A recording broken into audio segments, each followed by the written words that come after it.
그곳에서 아난존자와 부처님은 오래된 보리수나무 아래 앉아 계셨습니다. 맑은 아침 햇살이 나뭇잎 사이로 비치며 두 분의 몸을 따뜻하게 감싸고 공기 중에는 흙내음과 풀향기가 은은하게 퍼져 있었지요. 아난존자는 부처님 곁에 단정히 앉아 있었지만 미간을 살짝 찌푸린 채 눈에는 의문이 가득했습니다. 그는 고개를 들어 부처님을 바라보며 공손하게 여쭈었습니다. 세존이시여, 당신께서는 늘 불보살님들이 자비로운 마음으로 모든 중생을 구제한다고 말씀하셨습니다. 그런데 왜 이 세상에는 여전히 고통 속에서 허우적거리는 중생들이 있습니까? 불보살님들께서는 끝없는 법력을 가지고 계시는데 왜 직접 나타나셔서 그들을 고해에서 건져주지 않으시는 겁니까? 부처님은 미소를 지으셨습니다. 그 눈빛은 자애로우면서도 깊어서 마치 아난의 마음속 생각 하나하나를 꿰뚫어 보는 듯했습니다. 부처님께서 천천히 입을 여셨습니다. 아난아, 네 의무는 참으로 훌륭하구나. 중생의 고통을 슬퍼하는 너의 그 자비심이야말로 수행자의 착한 뿌리다. 하지만 불보살의 구제는 네가 생각하는 것처럼 단순하지 않단다. 중생의 고통은 무명에서 비롯된 것이고 보살의 구제 또한 인연이 닿아야만 이루어질 수 있는 것이다. 아나는 그 말씀을 듣고 더욱 혼란스러워져 다시 여쭈었습니다. 세존이시여, 만약 불보살님께 진정한 자비심이 있다면 왜 신통력을 써서 중생의 고통을 바로 없애주지 않으십니까?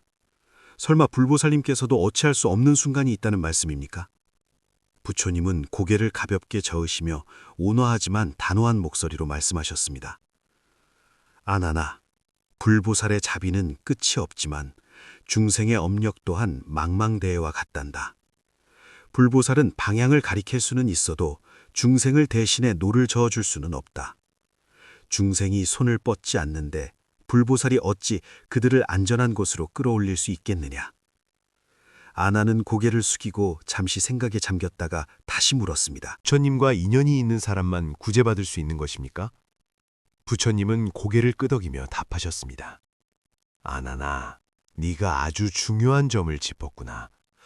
불보살의 구제는 확실히 중생과의 인연이 필요하다. 뿌리 없는 풀은 살 수 없듯이 말이다. 불문은 넓지만 인연 없는 자는 구제하기 어렵다는 말이 있지 않느냐. 불보살이 모든 중생을 구하려 해도 중생의 마음에 믿음도 없고 원함도 없고 행함도 없다면 눈앞에 나타나도 구제하기가 어렵단다.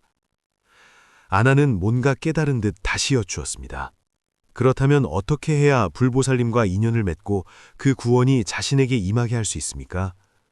부처님은 지혜로운 빛을 띠며 미소 지으셨습니다. 인연을 맺는 것은 어렵지 않다.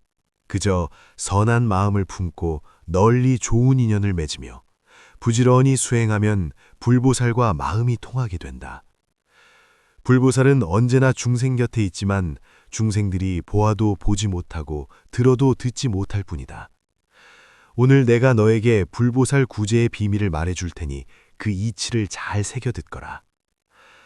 아나는 기쁜 마음으로 합장하며 청했습니다. 세존이시여, 부디 자비를 베풀어 가르쳐 주십시오. 부처님은 고개를 끄덕이며 차분히 이야기를 시작하셨습니다. 아나나, 잘 듣거라. 불보살의 구제는 마치 대지를 비추는 햇살처럼 없는 곳이 없고 흐르는 샘물처럼 소리 없이 만물을 적신다.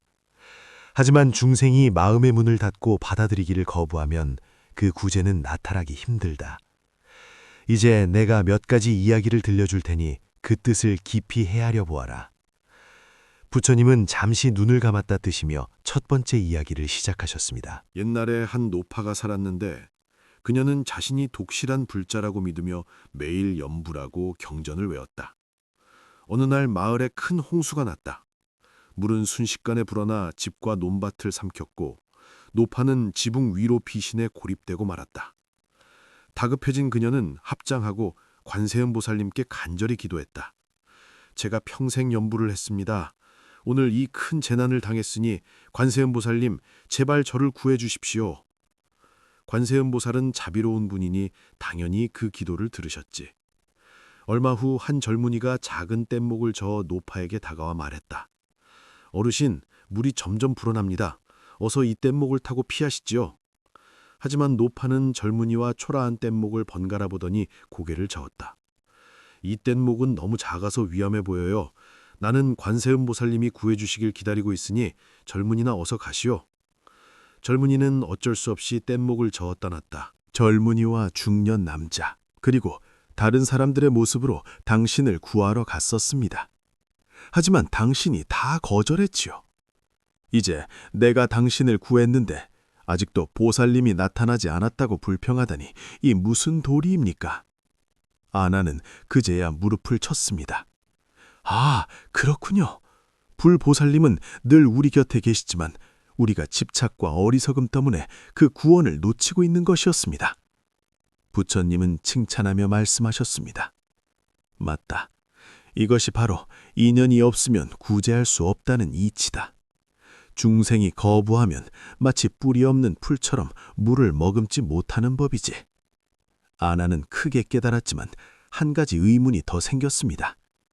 세존이시여, 만약 중생이 구원을 받아들인다면 운명을 완전히 바꾸고 모든 고통에서 벗어날 수 있는 것입니까?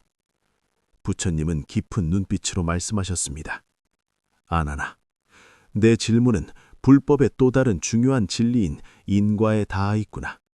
불보살이 아무리 큰 신통력이 있어도 중생이 스스로 지은 인과를 바꿀 수는 없다. 이것이 바로 인과는 피할 수 없다는 이치다. 인과가 그리도 강력하여 부처님조차 바꿀 수 없다는 말씀입니까? 그렇다. 인과는 우주의 법칙이다. 콩 심은 데 콩 나고 팥 심은 데 팥 나는 것과 같다. 불보살은 선한 원인을 심는 법을 가르쳐 줄 수는 있지만 악한 결과를 대신 받아줄 수는 없다. 내가 겪은 슬픈 이야기를 하나 해주마. 내가 세상에 있을 때 유리왕이 대군을 이끌고 나의 고국인 카필라성을 공격해 석가족을 학살하려 한 적이 있다. 나는 이 소식을 듣고 3번이나 길을 막고 유리왕을 설득했다. 하지만 유리왕의 징후가 너무 깊어 결국 그는 군대를 이끌고 들어가 잔혹한 학살을 시작했다. 아나는 슬픈 표정으로 물었습니다. 세존이시여, 당신의 신통력으로도 석가족을 구할 수 없었습니까? 그때 신통력이 뛰어난 내 제자 목건년이 500명의 친족을 바로 그릇 속에 넣어 안전한 곳으로 옮겼었다. 하지만 유리왕이 떠난 뒤 뚜껑을 열어보니 그들은 이미 피와 물로 변해 있었다. 아나는 충격을 받아 외쳤습니다. 어찌 그런 일이, 신통력도 인과를 바꿀 수 없단 말입니까? 그렇다. 이것이 신통은 업력을 이기지 못하고 불력은 인과를 이기지 못한다는 이치다. 이 재앙은 석가족의 전생 업보 때문이었다. 아주 먼 옛날 한 마을 사람들이 가뭄에 물이 마른 연못의 물고기를 모두 잡아먹었는데 그 학살에 마을 사람 전체가 가담했다. 그때 장난으로 큰 물고기의 머리를 막대기로 3번 친 아리가 하나 있었지. 그것이 이번 일과 무슨 상관이 있습니까? 그때 물고기를 잡아먹은 마을 사람들이 지금의 석가족이고 죽임당한 물고기들이 유리왕과 그의 군대다. 그들이 전생의 원한을 갚으러 온 것이다. 그리고 물고기 머리를 쳤던 어린아이가 바로 전생의 나였다. 그 인과 때문에 나는 석가족이 학살당할 때 그들을 구하지 못했고 나 또한 사흘 동안 극심한 두통을 앓아야 했다. 아나는 전율을 느꼈습니다. 인과가 이토록 무섭군요. 그럼 우리는 어떻게 해야 합니까? 부처님은 온화하게 말씀하셨습니다. 운명을 바꾸려면 원인, 즉 인을 바꾸는 노력을 해야 한다. 계율을 지키고 선을 행하고 좋은 인연을 맺고 부지런히 수행하는 것이 선한 원인을 심는 방법이다.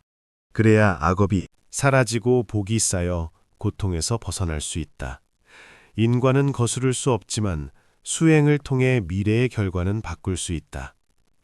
아나는 다시 물었습니다. 그럼 인과를 거스를 수 없다면 우리는 어떻게 불보살님과 감응하여 구원을 받을 수 있습니까? 그저 염불만 하면 됩니까?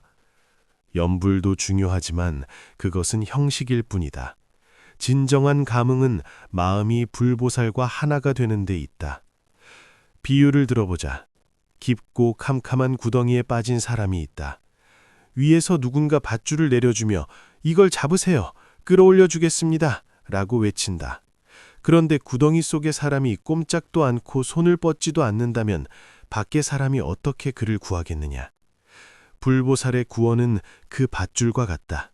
중생이 잡으려는 노력을 하지 않으면 구할 수 없다. 아, 중생의 노력이 필요하군요. 그렇다.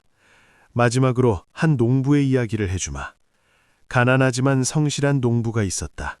그는 관세음 보살님께 가난에서 벗어나게 해달라고 매일 간절히 기도했다. 하지만 몇 년이 지나도 삶은 나아지지 않았고 결국 그는 불평을 쏟아냈다. 그러자 어느 날 밤 꿈에 관세음 보살이 나타나 말했다. 나는 이미 너에게 재물을 주었는데 네가 발견하지 못한 것이다. 잠에서 깬 농부는 집안 밖을 살피다가 뒷마당에 잡초가 무성하게 버려진 땅을 발견했다. 그는 깨달음을 얻고 그 땅을 열심히 일구었고 곧 풍성한 수확을 거두어 부유하게 되었다. 보아라, 불보살은 직접 돈을 주는 것이 아니라 기회를 주는 것이다. 농부가 밭을 갈지 않았다면 아무 소용이 없었겠지. 아나는 공손히 합장하며 말했습니다. 세존이시여, 이제야 알겠습니다. 감흥은 거칠애가 아니라 내면의 변화와 실천에 달려 있군요. 우리가 먼저 손을 내밀고 부지런히 수행해야 불보살님의 가피를 입을 수 있다는 것을 명심하겠습니다. 부처님은 흐뭇하게 고개를 끄덕이셨습니다. 그렇다, 아나나. 불보살의 구제는 어디에나 있지만 그것을 잡는 것은 중생의 몫이다. 오직 스스로 불보살과 하나 되려 노력할 때 진정한 깨달음의 길로 나아갈 수 있단다. 미풍이 불어와 기원정사를 스치고 세상은 아난의 깨달음을 축복하듯 평화롭고 고요했습니다.